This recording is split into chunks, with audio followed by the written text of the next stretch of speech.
Now, relative to the Book of Mormon, what's the story? Tell me the story. How does it start? A family. Waiting. The coming forth of the Book of Mormon. Oh, coming forth. Yeah.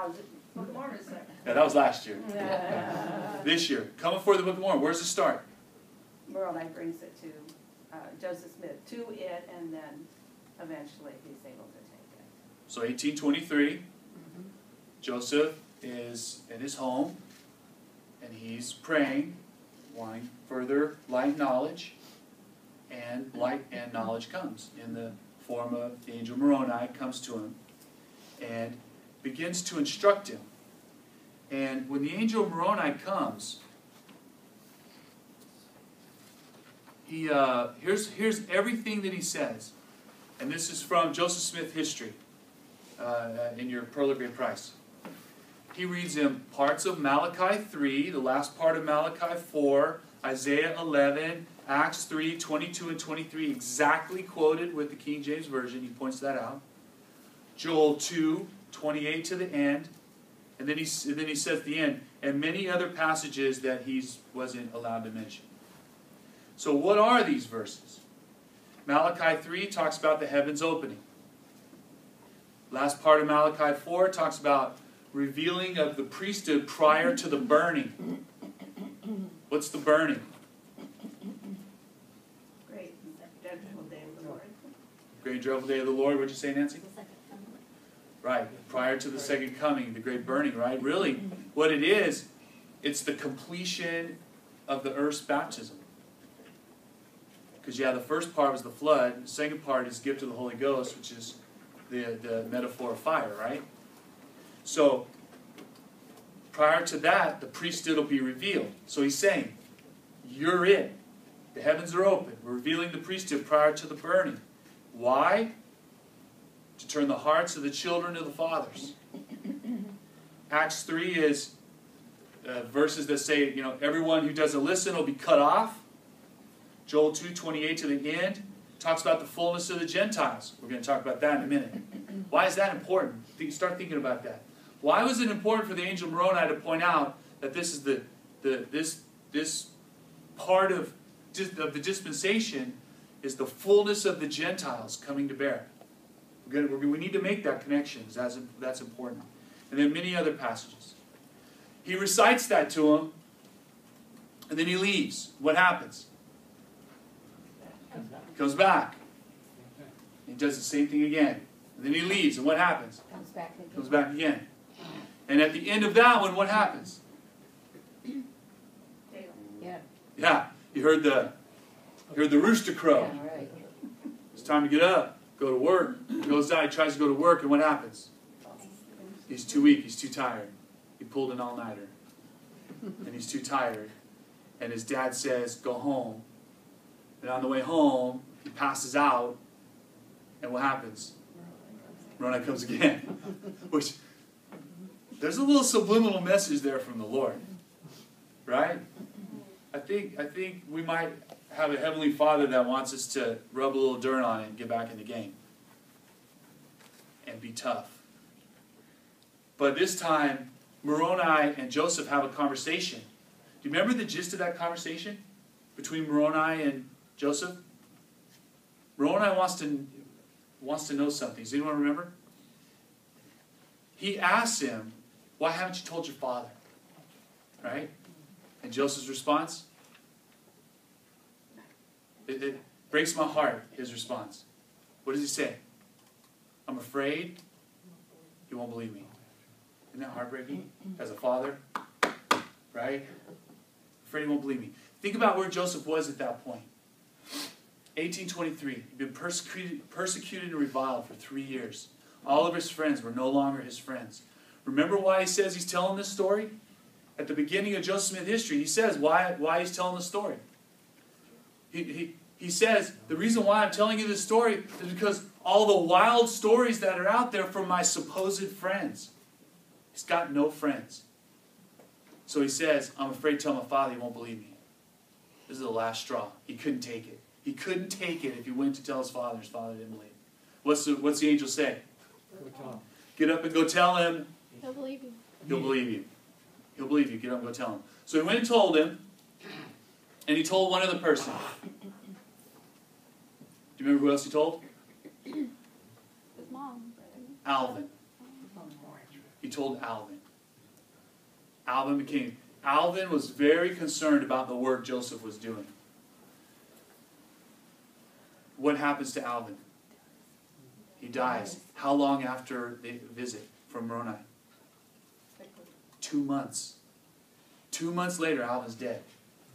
So at the time, Alvin was building a house. He was building the Smith family home, and he contracted bilious colic, right? Whatever that is. It sounds horrible. And a doctor prescribed calomel, and it got lodged in his upper bowel. The calomel did, and he died from it. And when the doctors asked permission to perform an autopsy, and when they did, they cut him open. The calomel was right lodged in his bowel. They couldn't get it out, and it killed him. So that's a horrible tragedy in the Smith family. And it will weigh on Joseph the rest of his life. He cannot shake the remorse from the death of his brother the rest of his life. And it influences doctrine because he'll go to the Lord in prayer. He goes to the Lord in prayer and says, I want to know what happened to my brother Alvin. And what revelation does he get? We see them in heaven. 76. Right? He has another revelation about the new and everlasting covenant that Alvin's involved in. And so that's a momentous thing that happens. Okay. So the angel Moroni comes and he says, this is what's happening. And then another thing he says is, meet me at a hill. Hill Cumorah. Hill Cumorah is 2 miles south of Palmyra. So the following day, on the 22nd, late in the day, he goes and he meets the angel Moroni. And he sees the plates. They're in a cement box. The plates are there.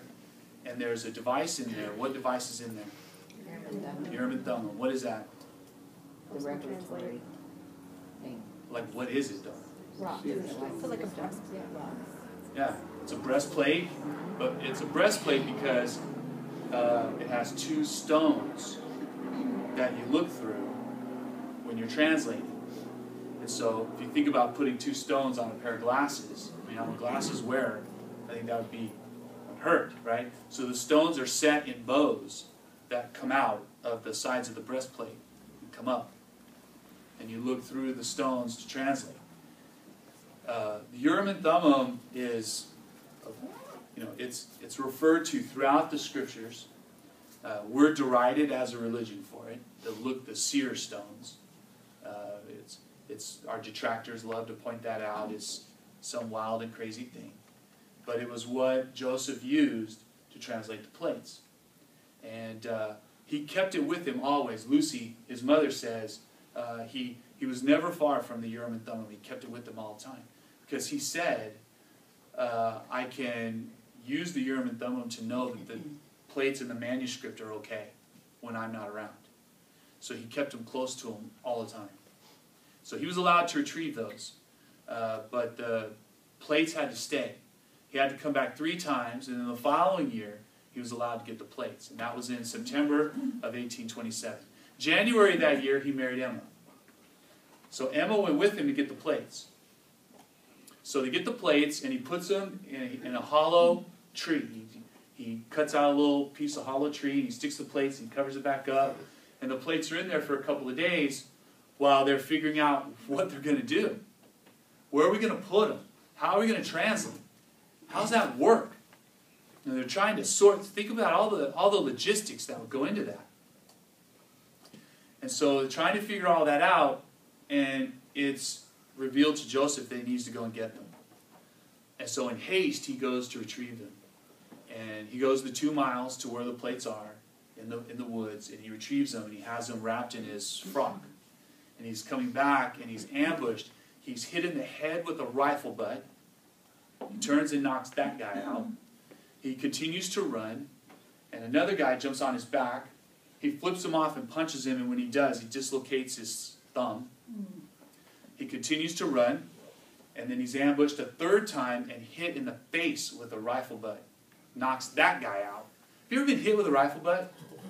I've been hit with a rifle butt. Only thing that happens after you get hit with the butt of a rifle is you just want to like have it stop. So you just curl up in a little ball. Joseph gets hit with a rifle butt, knocks the guy out. And that's the kind of guy we're dealing with. He runs to the house. He gets very close to the house. Don Carlos sees him coming, goes to Hiram. They had a prearranged signal, apparently, because Hiram's family says they had guests over for dinner. Don Carlos comes in, looks at Hiram, touches him on the shoulder. Hiram springs up, grabs a barrel, dumps the contents of a barrel out on the ground, and goes running out across the field to help Joseph. So they get it gathered up, they bring it inside, and they hide it under the bed. So that goes on for a while, and it's constant attacks. People coming into the house trying to break in, just constant all the time. So they stick it in a barrel full of coffee beans and decide to move to Harmony, Pennsylvania. When they get to Harmony, they build a chest for it. And in the chest, for the next year, would be the plates and the manuscript. And the Urim and Thummim would be in this chest that they kept under the headboard of the bed. And that's how they protected the plates for the next year until it was done. And then Joseph returned the plates once the manuscript was completed. Once the manuscript was completed, they took it to E.B. Grandin. He was a publisher in Palmyra. Palmyra had a printing press. Coincidence? Just saying. So Palmyra has a printing press. They take it to E.B. Grandin. He makes 5,000 copies for $3,000. $1,500 up front and $1,500 on delivery. Who puts up the money? Martin Harris puts up the money. How? Mortgages his farm. Okay, ladies. You already don't like Joseph Smith. You don't. You've spent the better part of 2 years trying to bring him down. So his wife did. Now Martin comes to you and says, we're going to mortgage the farm to I don't pay. think he asked her. You don't think so? It's not my house where we'd have to ask. Beg is more appropriate. It'd be an interesting conversation. So he finances it. 5,000 first edition copies. Do you know what a first edition copy of the Book of Mormon goes for now? Oh my gosh. More than 5,000, I'm sure. Right. In an auction house, it would be an opening bid in Sotheby's for a first edition of the Book of Mormon would be $200,000. Sometimes on eBay, and the people just get raked over the coals for it. Somebody will buy a first edition, and they'll sell it page by page. Now, first that's your reaction, right? I read an article from a church member in Arizona, an active church member, and she said, I'm selling these. I have a starting bid of $1.